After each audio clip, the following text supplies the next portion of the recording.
Inanna, or Ishtar, or I think for like the Canaanites, Astarte, is the goddess of love and fertility and also war at the same time.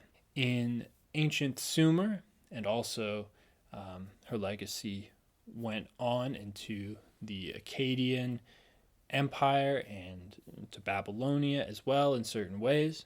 There were a number of epic poems and stories and hymns that were written about her and in honor of her, and a pretty good chunk of them come down to us in the cuneiform tablets that have only just been deciphered and talked about a little bit, hopefully increasingly though, I would hope, over the past few decades.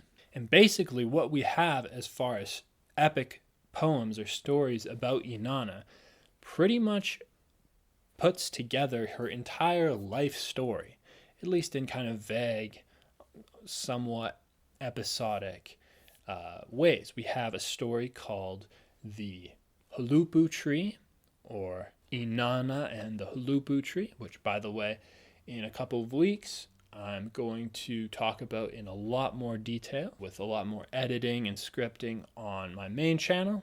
So if that's out, you can check that out. The Huluppu Tree talks about Inanna when she was a child or a young woman, and the latest, as in latest in her life, appearance in Mesopotamian literature that I know of when it comes to Ishtar or Inanna is in the Epic of Gilgamesh, where she is at least like middle age, if not, a little bit older or past her prime. And I think she even plays the role a little bit of kind of an antagonist in the Epic of Gilgamesh. So today I'm just going to tell you the story of her life based on the sources that we have. It's not a very impressive thing to know the broad strokes of, because these, like I said, these sources are available to us. Some, not very many, but some scholars, as I understand it, have put in the effort to decipher these cuneiform tablets, and we have like miniature Iliads and Odysseys about Inanna. This might seem super obscure.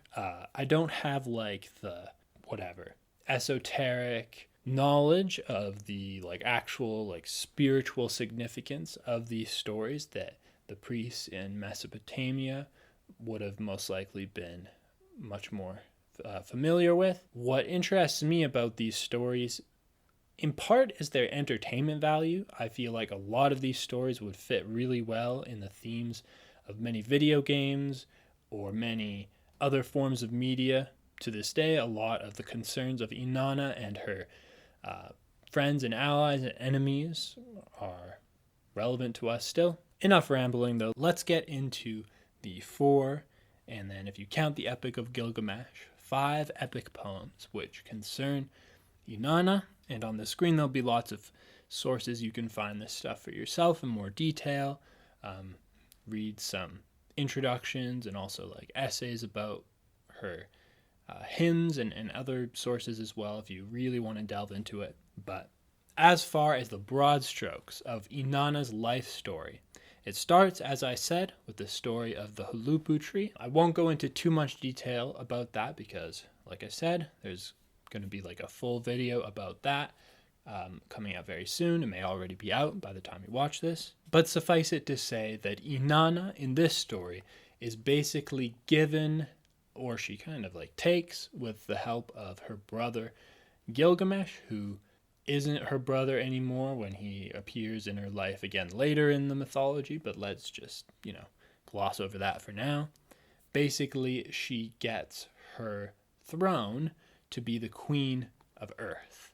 And this is like basically her destiny, is to be the queen of Earth, the queen of Uruk, I suppose.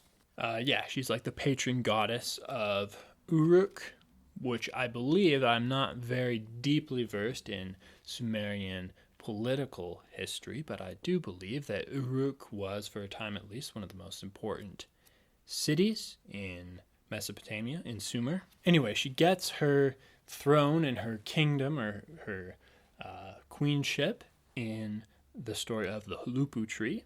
And then in the story called Inanna and the God of Wisdom, she gains more power. She gains more earthly power, and we'll get into that story in a minute. And in the courtship of Inanna and Dumuzi, she meets her husband, and she is able to kind of dwell on her, fertility aspect as a goddess of love. It's very explicit material.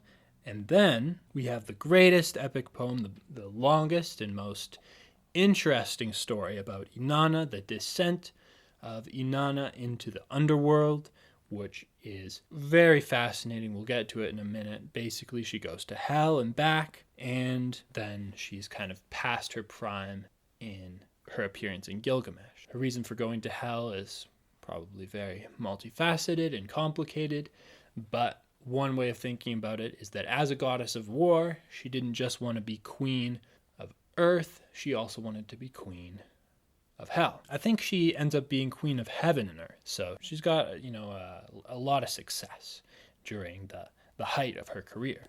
Speaking of which, we'll just start with the story of Inanna and the God of Wisdom, picking up where we left off with Inanna and the Huluppu Tree. Inanna has and it's unclear depending on which mythological source you consult, uncle, cousin, dad, fellow god guy named Enlil. Excuse me, not Enlil, that's a different guy. Enki. Enki is the god of wisdom. Sometimes I think he's regarded as kind of like a trickster god. He actually appears in the very beginning of Inanna's quest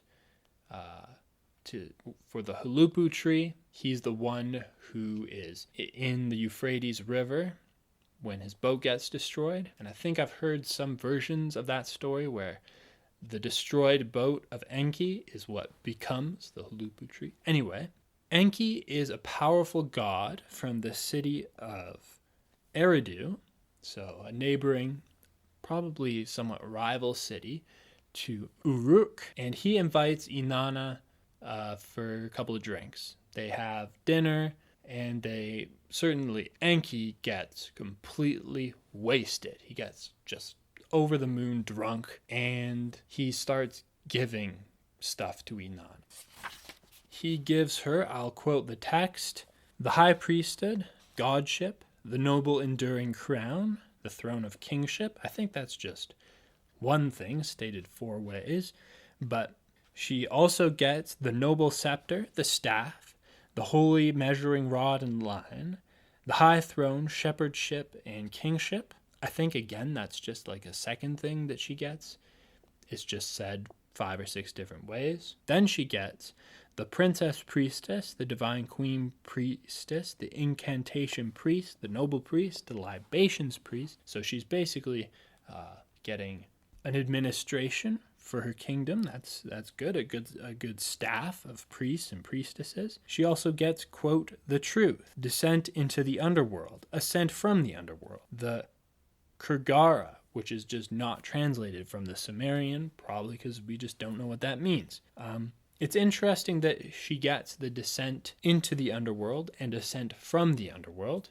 In the previous, chronologically previous story, the Huluppu Tree, I just mentioned that Enki was on the river Euphrates when his boat got destroyed, and it says in that text that he was trying to get to the underworld. So in this story, he gives her, quote, descent into the underworld, and the story after this, or after there's the courtship of Dumuzi next, but after that, Inanna then goes into the underworld. So that's probably an important part of the religion in the story that has been lost to us in its full meaning. She also gets a dagger and a sword, a black garment, colorful garment, loosening of the hair, binding of the hair, the standard, the quiver, the art of lovemaking, the kissing of the phallus, the art of prostitution, the art of speeding.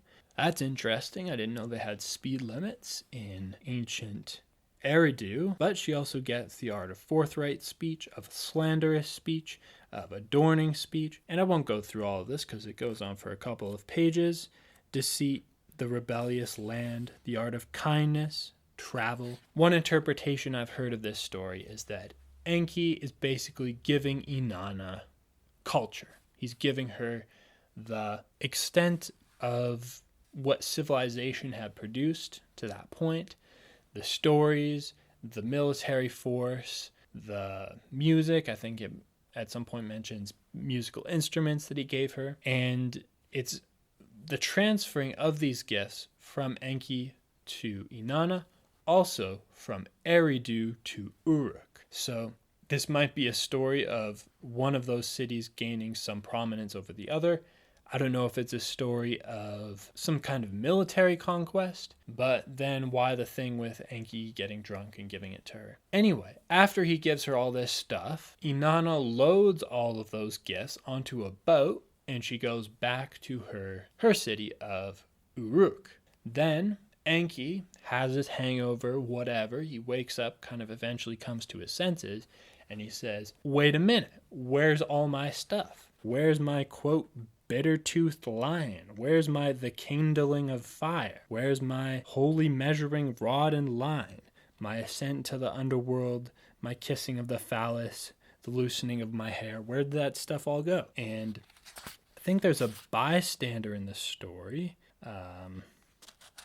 There's a couple, Izimud, Ninshuber, I don't know who those people are. Somebody is acting as a messenger between Enki and Inanna, where Enki says, hey, bring me my stuff back. I was drunk. I didn't mean to give that to you. And then basically the story goes, Inanna says, no take back seas, and she goes back to Uruk. And then when she successfully brings all the gifts to Uruk, then Enki gives his blessing and he lets her keep all the stuff. So I don't know what that's about. Like I said, there's a lot of deeper meanings to this story that we'll just never understand because of our, lack of understanding of the Sumerian, our lack of understanding, even for those scholars who know Sumerian, of the cultural context and the religious values, so on, so forth. Also, I just haven't read the text and supporting literature close enough to come up with a very good hypothesis, other than, hey, they transferred some cultural elements from one city to the next. And I think I heard that somewhere on YouTube. I think that makes sense. And part of me thinks it's like a war that happened between these two cities. Maybe there's like some skirmishes going on. But there also does seem to be some level of good-natured relationship between these two cities. Enki invites Inanna for dinner. They drink together. Enki does give his blessing for her to keep all the stuff in the end. So I suppose it depends how you look at it. So now that Inanna she's got her throne, she's queen of earth, she's queen of Uruk. Now she's got all these extra gifts, so she's like an even cooler queen of Uruk, even more powerful queen. Now she wants to marry somebody. Basically, Utu, Inanna's brother, the son, says, hey Inanna, I've got a husband for you. His name is Dumuzid, or Dumuzi, or Tumazid. Let's just say Dumuzi. I've heard Tammuz, Tamud, Tamuzid. I don't know. His name was like one of these names. And basically, he's a shepherd. There's an arranged marriage going to happen. He's going to marry Inanna. But Inanna says, no, I don't want to marry the shepherd. There's this other guy, he's a farmer, and I'd rather marry the farmer. She kind of gives her reasons for that. Then Dumuzi says to Inanna, why do you prefer the farmer? And then he goes on a rant for like half a page about how basically attractive he is, appealing to various strengths and traits that he has. And to summarize them, he says that he can provide for her and that he's good in bed, basically. Inanna, in this text, in this rendition of the story, provides one brief objection. Dumuzi doubles down, and then it looks like with a little bit of, with a blessing as well from Inanna's mother, Inanna then agrees to marry Dumuzid. Did I say Dumuzid, Tumuzi, whatever? Then, with many references to, I'm sure, many religious and cultural themes of significance that, again, we don't really fully understand, basically for the rest of the story, which is like words lengthwise, the vast majority of the story, they basically have sex for like several pages. So there you go. Inanna gets married. So now she's got her kingdom, she's got her husband, she's got maybe some children now. It's not clear, although in these charts of the family trees, it does say that Inanna has 2 children in the pantheon. But the Descent of Inanna, this is where stuff gets really interesting. And it's also where I'm going to cut out a lot of the details in my explanation. I've already been doing that, but basically for the sake of time, and also a lot of these details are going to be a bit confusing to us, and since I don't have a good interpretation of them, let's just talk about like the story. Inanna has her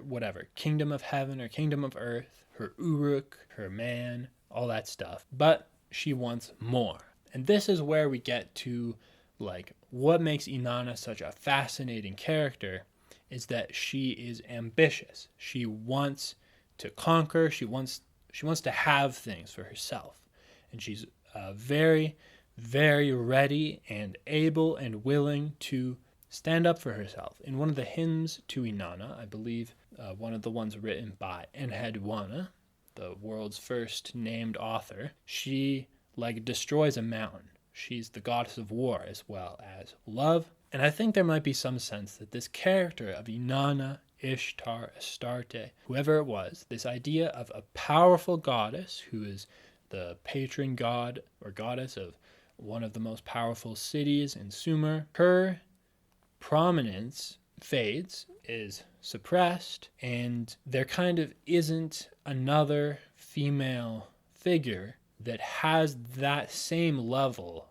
of power and like dominance and assertiveness, destroying mountains and also doing the stuff that's about to happen in the Descent of Inanna.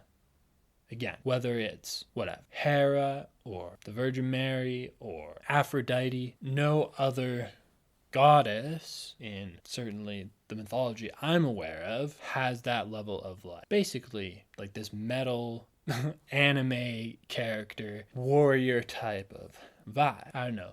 Joan of Arc comes to mind, but Joan of Arc was also like really, really pious, and she was like standing up for the people of France or something like that. It wasn't about her seeking her power, etc. Whatever. Make whatever you will of that. Anyway, in her ambition, Inanna goes to hell, and she goes to hell with the intention of annexing it, bringing it into her kingdom, under her control. So she straight up walks up to the gates of hell and knocks on the door. And the messenger, he opens the little flap in the middle of the big oak doors. He says, "Who is it?" Right? And Inanna's like, "Hey, it's me, Inanna. I'm here to annex you and your kingdom. So if you wouldn't mind, go tell Ereshkigal, who is Inanna's sister, the queen of hell, I'm here to take your kingdom. I'm here to take your stuff. So yeah, just thought I'd give you a heads up." And the messenger says, "Okay, just give me a minute. I'll just run that by Ereshkigal, right? I'll just talk to my boss." So he goes, he gets the manager, he talks to her, and he's like, "Hey, just thought I'd mention your sister, Inanna. She's knocking at the door. Says she wants to, take the place over, right? She's gonna like usurp you right now. It's gonna be like a coup d'etat. And what do you think about that?" So Ereshkigal says, "Well, so I'll tell you what you're gonna do. You're gonna invite her in, okay? And basically the way hell works is that there's not one door, there's like 7 doors. There's a lot of doors. The exact number is probably important. I'm pretty sure it's 7. So at each door, I want you to ask her to take off a piece of clothing, right? And then we're gonna kill her when she gets here. And her clothing, of course, being like tied somehow to her power and her authority. So that's exactly what happens. The messenger goes back to Inanna. He says, "Hey, come on in." And so they go through the first gate. He's like, "Wait, before you go through the first gate, you have to take off your crown." Right? And she's like, "Why?" He's like, "It's the rule. You have to." And she says, "Okay." And, the same repeats 7 times until she's naked and also like powerless. And she does that all pretty willingly. And then she gets to hell into the throne room of Ereshkigal, where she is sentenced to death because she came into the underworld when she wasn't supposed to. And they hang her body on a meat hook, which is pretty gruesome. Now, why did that was not a very good for the goddess of war. She didn't seem to really put up much of a fight, right? Well, it does seem that she kind of knew this was going to happen, because before she went to hell, she told some of her minions, some of her underlings, her servants, hey, go tell all the gods that I'm going to hell, and probably they'll know that, that won't end well for me. Tell them to send help. Right? And so they go and do exactly what she says. They go to all the gods. They ask them to help her. And of all the gods, who do you think helps Inanna? It's Enki, the god who has been, at least in the stories we've read, one of her, guardians and benefactor. So he helps Inanna, and the way he does that is kind of strange. He creates these two genderless beings called the Kurgara and Galater, apparently, and he has them go into hell, basically gain an audience with Ereshkigal. Apparently they're allowed to just go into hell. They pretend to have gifts for Ereshkigal, and sorry I'm mixing this up. Ereshkigal offers them a gift, because it's not clear why. They did some moaning or something. I'm not really understanding the meaning of that part of the text, but suffice it to say, Ereshkigal offers them a gift, and she's like, hey, do you want some food? Do you want some riches?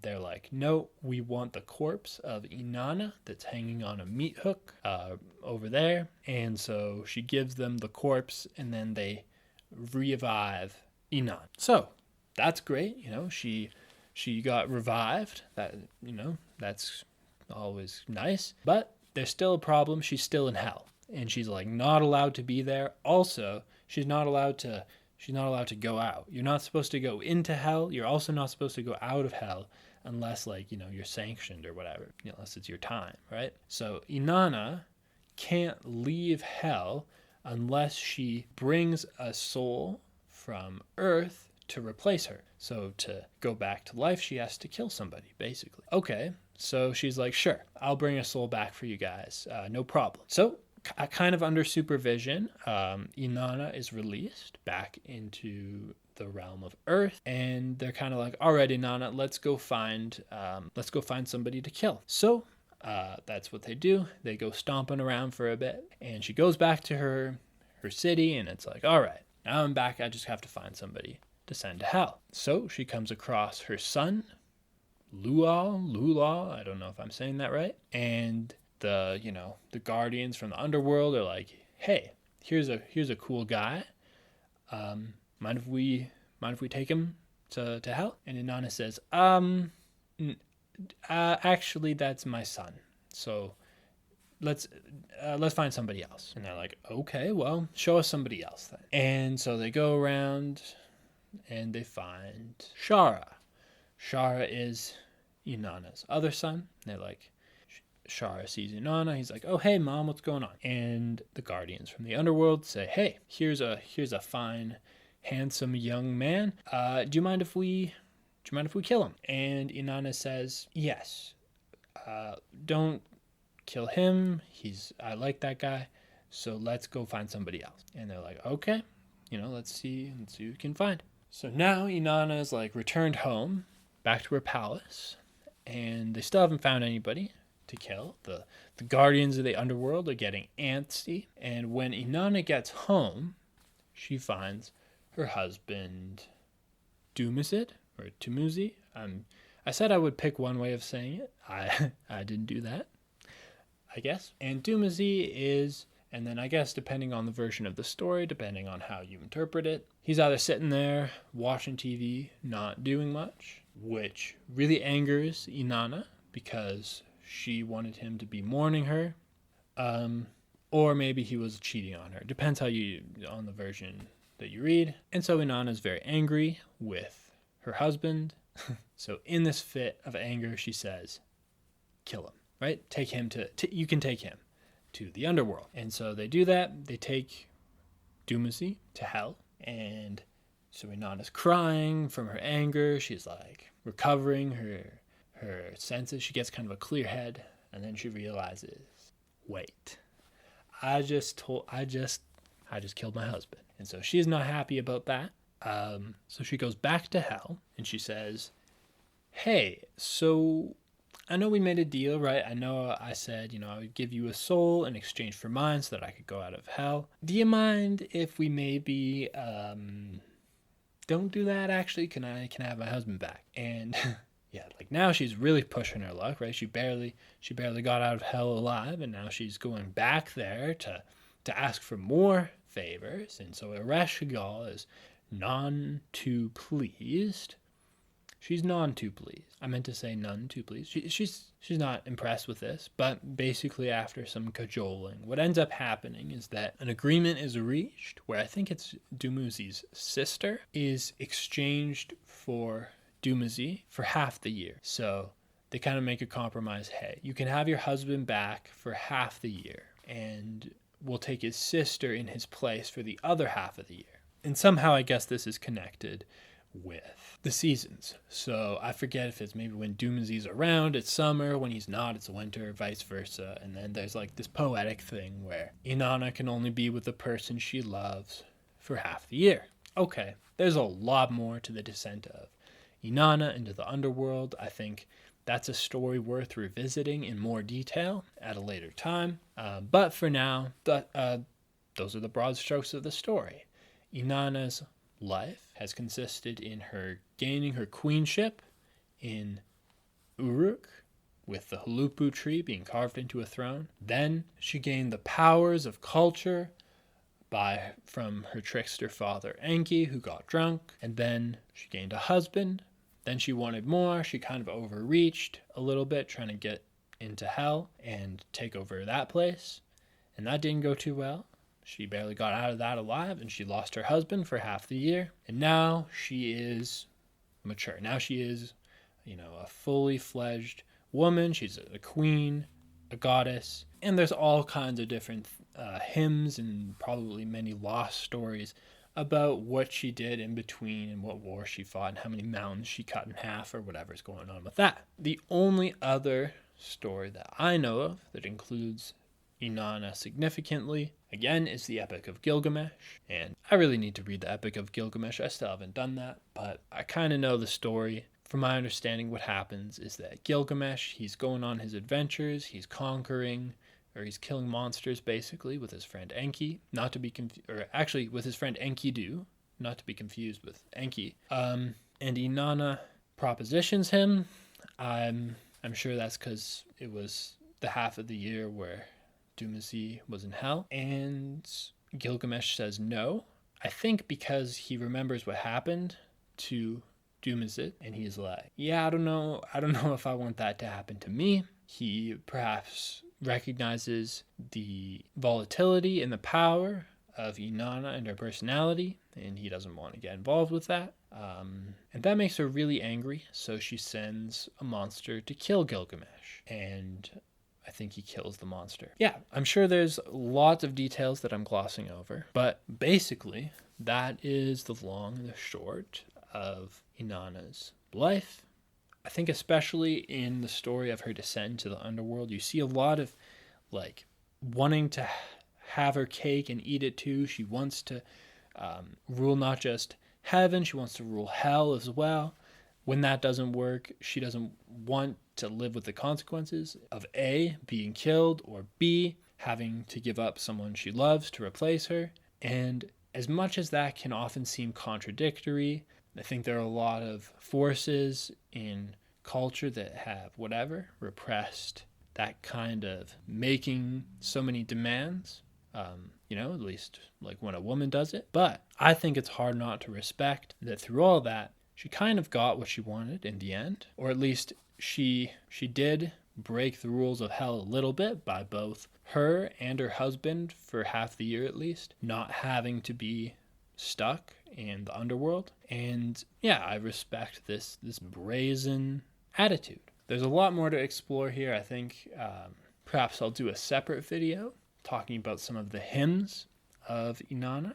When we get to podcast episodes about Mesopotamia and Sumer, which we will, maybe I'll prepare something a little bit more scripted. If you've had the chance to see, when it comes out, the video about the Huluppu Tree, the goddess of war, the story of Inanna, whatever that video will be called, perhaps I'll have, if there's interest or if I have interest, to put a more thoughtful telling of one of these stories together.